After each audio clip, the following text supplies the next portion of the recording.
Shalom, I want to give all praise and glory unto Yahweh, Bahashem, Yahushai, Bahashem, Ha-Rikakudash. Double honors goes out to the elder apostles of Great Millstone for teaching me this truth. I also want to acknowledge all the Akyam who are pushing this truth with sincerity. Excuse me. With sincerity throughout the four corners of the earth. The Spirit has me in Wisdom of Solomon 15:1. It says, "But thou art, O Yahweh, power, art gracious and true, long-suffering and in mercy, ordering all things." Because the sincere brothers who are in this truth, we know that this is a mercy that Yahweh Bashem Yahshai woke us up and given us the ability to stand on our feet and prophesy. All right, this is mercy to learn that you're an Israelite, and then even more to learn you're part of the elect, or learn about the elect. And we call ourselves the hopeful elect. And it's mercy that Yahweh Bashem Yahshai is putting all things in order through the Holy Spirit, through the Scripture. For if we sin, we are thine, knowing thy power, but we will not sin, knowing that we are counted thine. For to know thee is perfect righteousness, yet to know thy power is the root of immortality.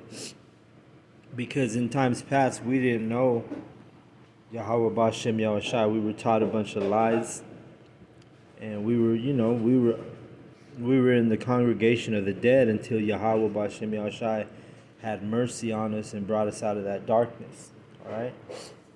So now we have the root of immortality. Right, because we know the power of Yahweh Bashem Yahushai. We know that He's going to raise up His men of Israel to teach the Scriptures as prophecy. Let's get it real quick. Revelation 11:11. And after 3 days and a half, the spirit of life from Yahweh entered into them, and they stood upon their feet, and great fear fell upon them which saw them. So this is what's happening. We're standing on our feet with the understanding of the truth. All right, you can't lie to the Hebrew Israelites when it comes to the Bible. All right, because we have what we understand, what is written. So that's why we're able to stand on our feet. That's why we have the spirit of life now. When you're walking with, worshiping Jesus Christ, or any false god for that matter, then you're going to be in that congregation of the dead. Okay? I'm going to go to Wisdom Solomon 15:4. For neither did the mischievous invention of men deceive us, nor an image spotted with diverse colors the painter's fruitless labor. And see, this is a mischievous invention. If you read the chapter before this, you'll see that it's talking about the creation and the devising of idols, such as Caesar Borgia, which is aka Jesus Christ, and Serapis Christos, which was basically Jesus Christ during the Ptolemy dynasty and in the Egyptian, which was the Edomite Egyptian rulership, the Ptolemy dynasty. That's where you had Serapis Christos, who was basically just like Jesus Christ, a false Messiah, a false God. So let me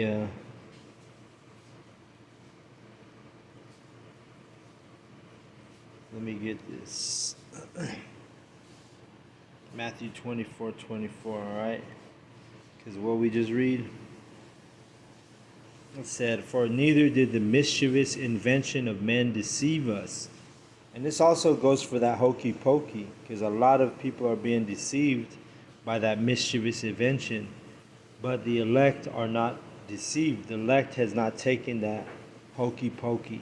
All right, we haven't taken the jab. Let's get that. Matthew 24:24, it says, "For there shall arise false Christs and false prophets, and shall show great signs and wonders, and so much that if it were possible, they shall deceive the very elect." So see, if it was possible, they would deceive the very elect. But it's not possible to deceive the elect.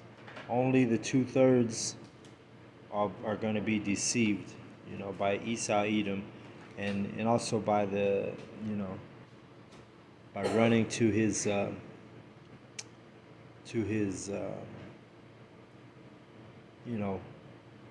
hokey pokey business. See, so we're not deceived by that thing. That's why we're not taking it. No matter if they cut us off from our gym club or the restaurants we used to eat at, or anywhere, whether it's a sporting event, anything. We're not going to sell out and say, oh, okay, well, now that it's affected my life, so now I'm going to take it. No, that's why we do the work, so we can stay diligent and stay true, and the elect won't be deceived. Wisdom of Solomon 15:5. The sight whereof enticeth fools to lust after it, and so they desire the form of a dead image that hath no breath. This is going into the idols, right? The graven images, like the statues of Jesus Christ that the Catholics, pray to. There's no breath in those things, and we know that those are based on lies. Now that we're understanding this truth, and we're not gonna sit there and get on our knees and pray to a statue. Both they that make them, they that desire them, and they that worship them are lovers of evil things, and are worthy to have such things to trust upon. See, so you're evil if you're sitting there. You got these images or these idols or these statues that are really made to deceive you, and you're following the ways of the heathen. If you're an Israelite and you're doing that, that's what you're doing. You're following the ways of the heathen, and you're evil. Verse 7, "For the potter, tempering soft earth, fashioneth every vessel with much labor for our service. Yea, of the same clay he maketh both the vessels that serve for clean uses, and likewise also all such as serve to the contrary. But what is the use of either sort? The potter himself is the judge." All right? Just like it tells you in Romans 9, the potter has the power over the clay. Well, same thing with these false idols and these graven images, these statues, these gods that they create to worship and pray to,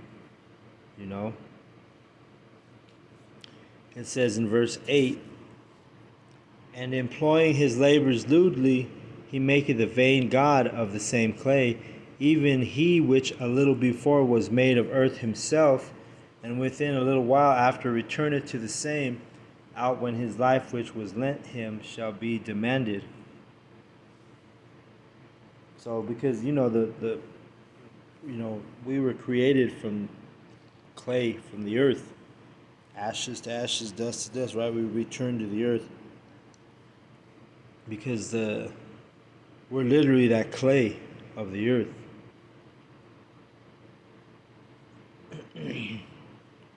Verse 9, "Notwithstanding his care is not that he shall have much labor, nor that his life is short, but striveth to excel goldsmiths and silversmiths, and endeavoreth to do like the workers in brass, and counteth it his glory to make counterfeit things."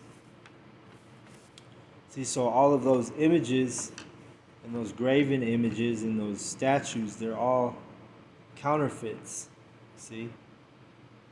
Why? Because those are like the thing you picture are the Catholic statues. That's what I picture. Or even these Christian churches, they have all these statues of these you know Edomites portraying the Israelites from the scriptures.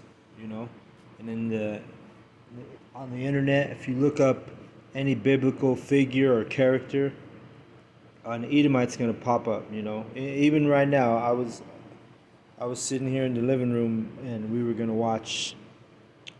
I think it's called Joseph the Dreamer or something like that. But it's portrayed as Edomites in the cartoon. They're not what you would call so-called Puerto Ricans or so-called blacks. No, they look more like so-called Arabs in their cartoons and in their movies. They're never gonna give you the truth. They're gonna pervert it by picking out. If it's a movie about the Messiah, they're gonna use a, a white guy that looks like Caesar Borgia. You know.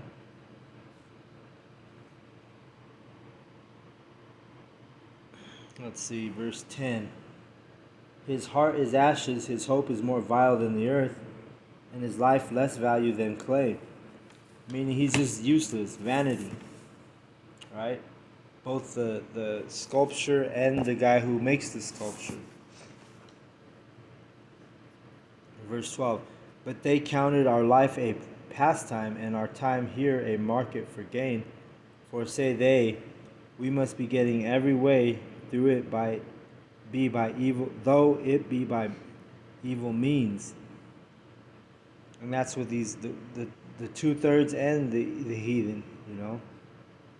It's a wicked way.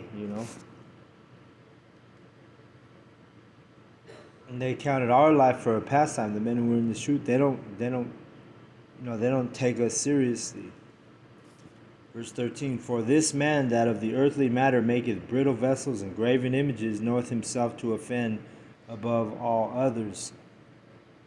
And all the enemies of thy people that hold them in subjection are most foolish and are more miserable than very babes.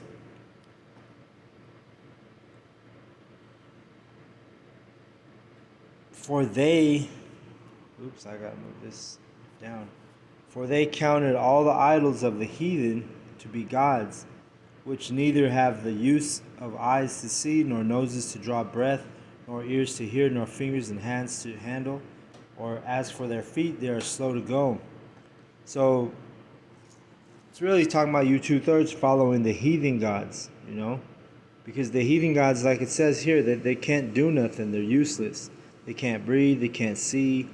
Their fingers can't handle anything. They can't save themselves. Nothing, Verse 16, for man made them, and he that borrowed his own spirit fashioned them. But no man can make a god like unto himself. See, so the man-made idols, the man-made graven images, the man-made sculptures, statues, all this stuff is vanity, man. And really it's wicked and evil. And it's going to get you destroyed if you're caught up in all that. That goes for you Catholics. So, you Roman Catholics. That goes for you modern day Christians. Because they do that same shit too. Verse 17. For being mortal, he worketh a dead thing with wicked hands, for he himself is better than the things which he worshippeth. Whereas he lived once, but they never. So it's talking about the craftsman, or the man who creates the image, or the graven image, or the idol, or the statue. He's better off than the statue or the false god that he's creating, because at least the guy who's making this fucking useless vain idol, at least he had a chance to live, but the idol never lived. Like if you see an idol or a statue of Jesus Christ, whoever made that statue is better off than the actual statue or the image. Because why? Because Jesus Christ never even existed. See? He's a lie that's been taught and throughout the whole all four corners of the earth.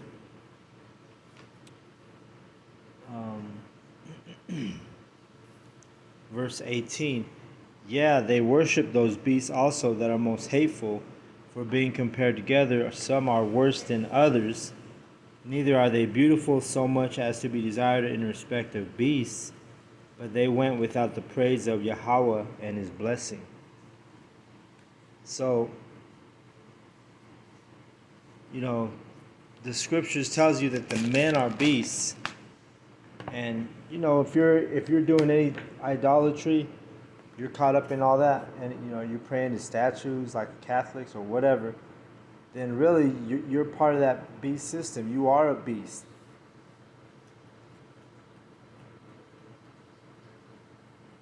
Let me get that verse.